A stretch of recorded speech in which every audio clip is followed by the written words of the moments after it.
stars of Nirvana, the band, the show, the movie, Matt Johnson and Jay McCarroll. Hello.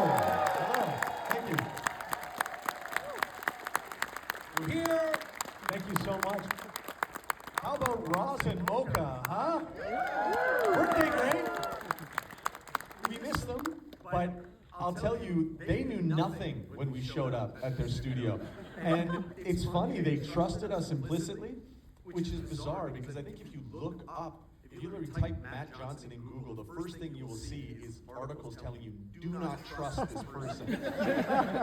And they did. And to their credit, they had no script. We barely told them what to say. We told them the setup. And what you're watching in this movie is Roz and Mocha just figuring it out. And to me, it's one of the best scenes in the whole film. Well, it speaks to how lovable and professional they are. They're so good. They're pros. They're pros. And now we will be... I have more to say about Roz and Mocha. You know what? In the spirit of thanking people for helping this, since we're in Toronto, and this is the big Toronto premiere of the film, I will thank another person who is hugely responsible for this film existing. And if you don't know this, the only reason that we were allowed to make this movie is because the movie that I made before this, Blackberry, was enough of a success that I was able to make a project this ridiculous.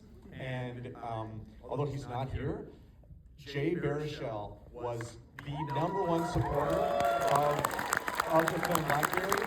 And even when that movie was crashing and burning, and like there was no chance it was ever going to get made, he was like, no, I'm still going to do this, don't worry. And it is literally because of Ontario-born Baruchel that this movie exists, and that is not an exaggeration. That's literally. Jay! Thank you so, I mean, it's literally. He is here. He's right here. Jay's right there. And his own. Well, anyway, it's literally all because of you. Thank you so much. Anyway, we will, since now the movie's coming out, we will tell you anything, how we did any of this stuff. We don't care. We'll literally admit to anything, except we will not tell you how we shot that thing with the CN Tower. That's the only thing that we can't fully explain until the movie is in theaters next Friday. But once it's in, we will do a whole documentary about how we did that. It was months of work. You have no idea how hard that was. I mean, obviously, it's ridiculous. But to you people here in Toronto, I'm sure you're watching this being like, there's no way. But I will tell you, that really is Jay and I up on the edge walk, and that is legitimately a tour guide filming it with a GoPro on their head who has no clue what is going on. So, more to be revealed later. More on that later. Yeah, anyway, does anybody have any questions about what you just watched? You right there at the front. First off, I just want to say, love the movie, and I genuinely want to know, while you were filming this and going out just like guerrilla style, did you guys get in like trouble for anything you did, or did you kind of just like say, fuck it and just go? I'll tell you, so if you guys couldn't hear, the question was, did we ever get in trouble for filming this? Jay and I have recently just got back from screening this movie all over America, and I will tell you, Americans, when they watch this movie, it's like a sci-fi film. Our country is like a sci-fi premise to them. They're like, so the police up there, they don't care. And you guys, what, like, allowed to do whatever you want, there's no laws? And they Walking across every street. I remember 2 Germans came up to me after the world premiere in South by Southwest, and they were like, young German filmmakers, they're like, this movie, oh my God, how did you do this? And I was like, okay, well, yeah, I'll tell you anything. What do you want to know? You're fellow filmmakers. Okay, first, how did you do all this jaywalking? Like, blew their minds how much jaywalking goes on in Toronto. And I had to explain, that's nothing to us. In Toronto, I think American cities, especially in like the southern United States, they are not used to the pedestrians just controlling everything. That we just walk through any street we want, any intersection, whatever. It's one of the things I love about this city. I'm not recommending you do that. But in terms of did we ever like meet any We get in resistance? some trouble, but it was never really like trouble.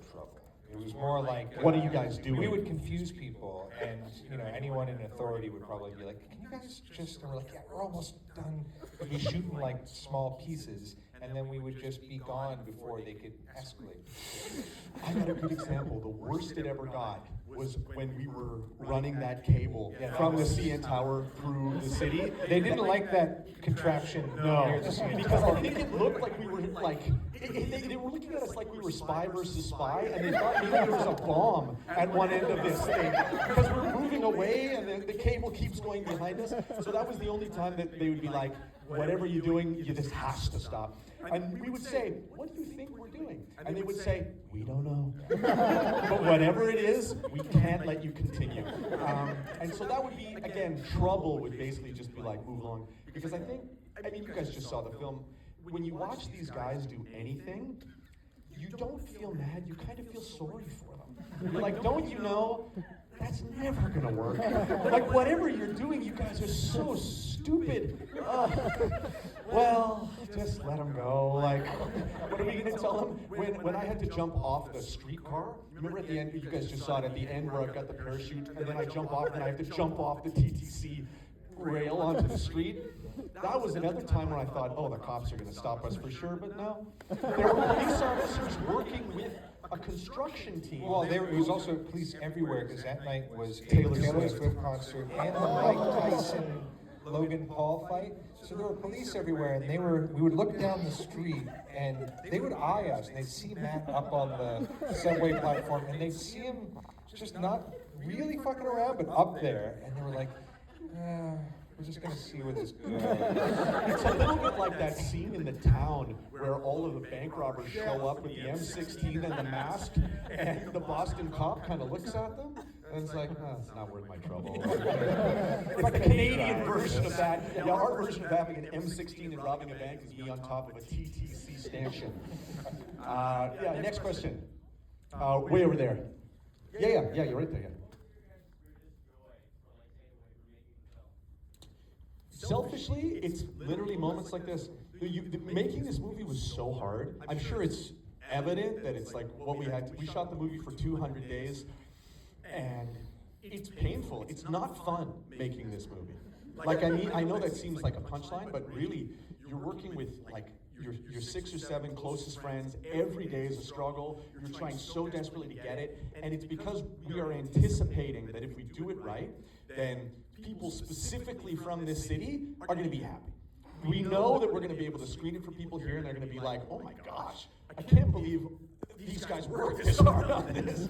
Because this is the only like gratification that you ever get as a filmmaker, is getting to screen it for people who you hope see the world the way you do. And this is one of those rare projects where the people who do like it a lot, and the people who don't like it hate it so much that they would see you people enjoying this and be like, well, you people are all stupid. I know it for sure. There are people who, and I've been there before, where they'll sit down. Okay, so we're about to do a huge experiment. Meehan, who's releasing this film in the States, somehow talked all the movie theaters into making this the like national secret screening that's about to happen. I think, oh, I can't admit this, can I? I'm not allowed to say this. Fuck. Anyway, let's just pretend that you did not plan to see this movie, and you sat down to watch a movie that was going to be like a Hollywood blockbuster. And instead, you saw this. I imagine there's going to be some people who are going to think that they were the victim of like a Nirvana the band level prank. It's like with any movie. No, Jay. I know. Any questions from back there? Yes. Yeah. You said in the movie that it's going to be a copyright nightmare to release it. How did you get it out? No. Well, I said that thing knowing that it was just going to get a laugh. Yeah. But also, at that point, we had not cleared like anything. Yeah, but we knew. We knew we were. What do you mean cleared anything? Well, We still haven't cleared There was, anything. we didn't know about the music. We didn't know about the parody. Like all the marketing materials have been a nightmare. Like there's been a lot of obstacles, and this is the result of where we got. But we did shoot for even more copyright nightmare stuff. But It's still a tangled nightmare. You know, when I say that, I'm speaking from the perspective of a naive, non-filmmaker who hasn't been making copyright infringing content. Believe it or not, there's more copyright infringement in BlackBerry than there is in this movie. If you want to have your mind blown. Like Chris Perez, because he's our lawyer, who I talk to constantly about these things. At the end of this, I was like, wow, this was a crazy one. And he was just quiet for about 5 seconds. He said, Blackberry was much worse. And I went, damn, oh, okay. So, yeah, we enjoy the fact that we can use these modern laws to make movies where you can show the world as it is. There's nothing I love more than when you see a movie and in the movie they're watching a movie. And it's not some fake movie that they had to create where they can play with the same toys that I played with when I was a kid. Like, I don't know why. I care more about that than anything else in a movie, that it deals with the cultural artifacts and the things that I grew up with, specifically in Ontario. Like the commercials I saw watching CFMT or YTV, or like the toys I wanted at Christmas. Like, I want to see that stuff in movies. And maybe it's just because I'm trapped at that time, like this movie deals with, but I don't know. They have a certain magic to them. Is everybody here from Ontario? This is a special place. You know, there's more euchre players in Ontario than anywhere else in the world. We basically own that game. The Dutch brought it, but then we stole it. Next question. Yes, right there.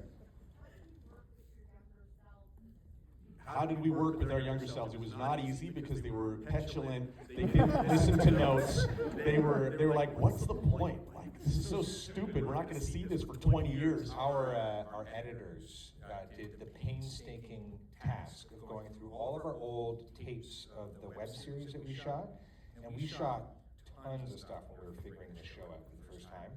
And they went through and picked out little tiny moments and pieces that they could basically then cast the old us to react off of them. Like, they built that whole 2008 sequence. And we also had our production designers, Carrie Noonan and Malcolm McKenzie, build our old apartment in a studio with every single detail. So if you want to, just to answer your question before too, but like what was one of the most, like, you know, fun things about this to shoot was stepping into an apartment that you had this crazy era of your life, and you can just go into it exactly as it was, like a real time machine. It was insane. I hadn't stepped in there in like 15 years. And then we did that, and we had body doubles too. And well, we had a lot of tricks that we're gonna show on the Blu-ray that we're gonna release. But I wonder if, at the heart of your question, if everybody knows that is just footage that we shot in Toronto when we were kids. Like, all that 2008 scene girls walking up and down Queen Street, like, that is just real footage 2008 Toronto. that we filmed outside the Rivoli when we were young and never thought we'd do anything with. And so that crazy shot when we first saw it, I'm not sure if you remember it, but we opened the movie with it. It's when I put my arm around Jay and I go, "Jay, I think things are going to work out for us." And then in the same shot, we walk down Queen Street and say, "Hey, does that guy look like me?" "No, that guy, he looks like me." As soon as Kurt and Bobby, our editors, showed us that clip, we were like, we will build the whole movie around this. Because it was like, oh my gosh, we can use it twice. That means that we see our young selves. It's like it started writing the movie for us. And this is just one of those lucky things that happens if you make the same stupid show for 20 years, that you wind up getting lucky once. Yes, right there. A question about organs.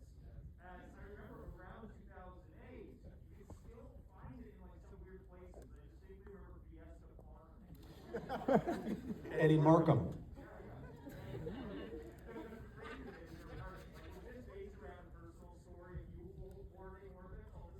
No, I should give a call out here. The chemical food designer who made all of our orbits in this movie is in this theater right now. Stand up, Stu. Are you here?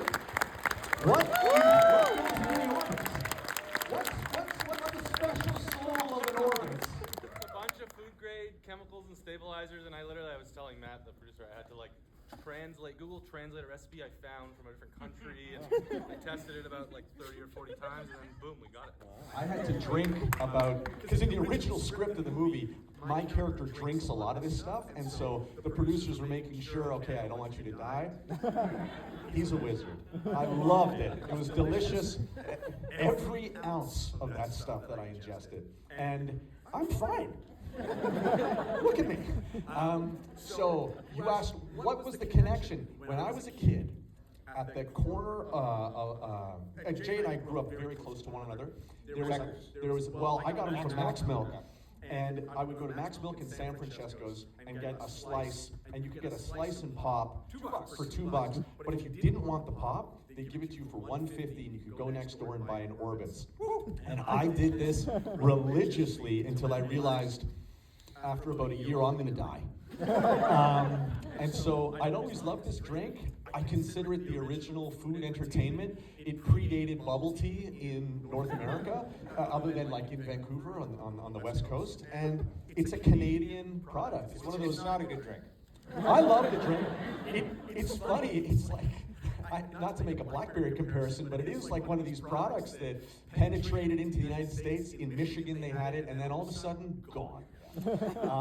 And so we wish that in 2008 it was still widely available, because it would have made the character's journey so much easier, but they couldn't find it. And so there's a really, really amazing sequence that we shot but never used of us going into Chinatown to find Orbitz.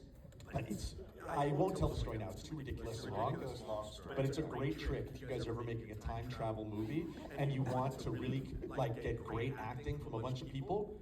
Go in, buy something, make a big deal about buying it, leave, come back 30 seconds later looking really like sweaty, and be like, okay, we're looking for this product. And then everybody's gonna say, you were just here.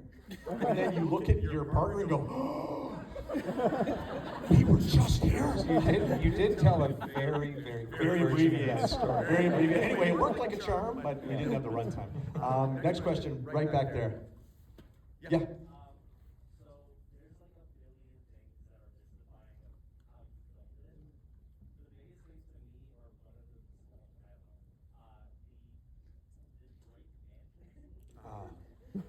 We will happily explain that. So the question was, how did we shoot this scene, whereas all of you know you live here, right when Drake's bodyguard got shot by the real Kendrick Lamar?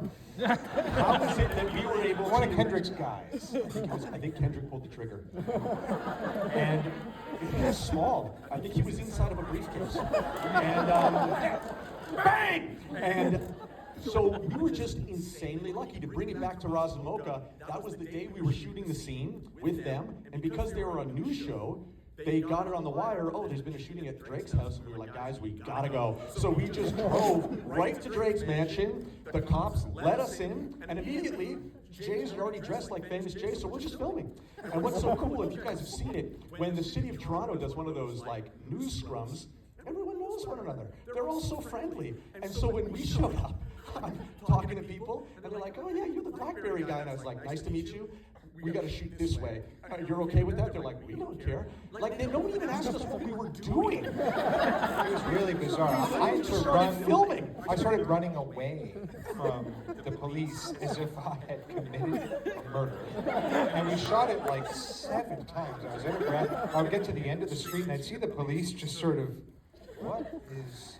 And then I would just stop and just walk back, no problem. And then they'd be like, okay, it's fine.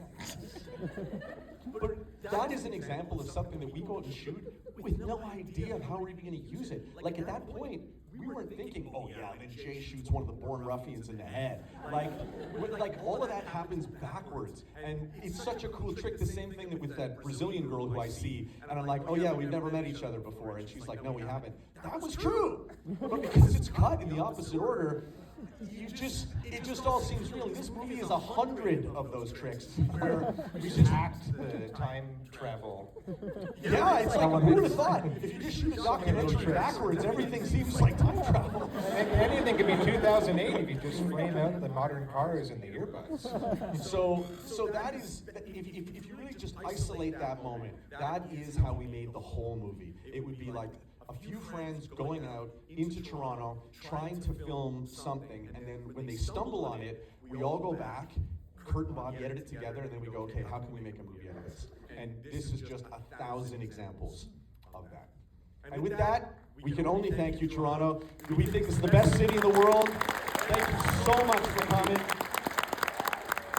And we're going to take a picture of everybody, but on a serious note, I will say that this movie screening here is so important for us because my whole life I wanted to make a movie that was 100% made within Canada. This is going to be a little bit boring, but most movies, we need to get money from the United States to make them. Blackberry was one of these movies. It's just a financial reality.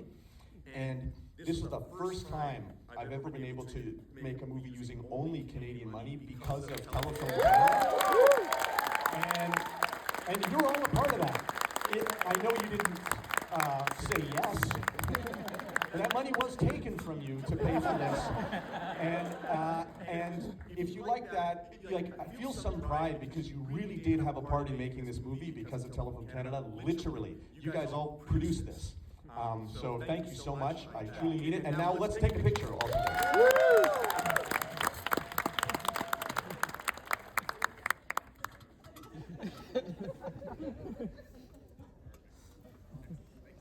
Hey, thank you, everyone.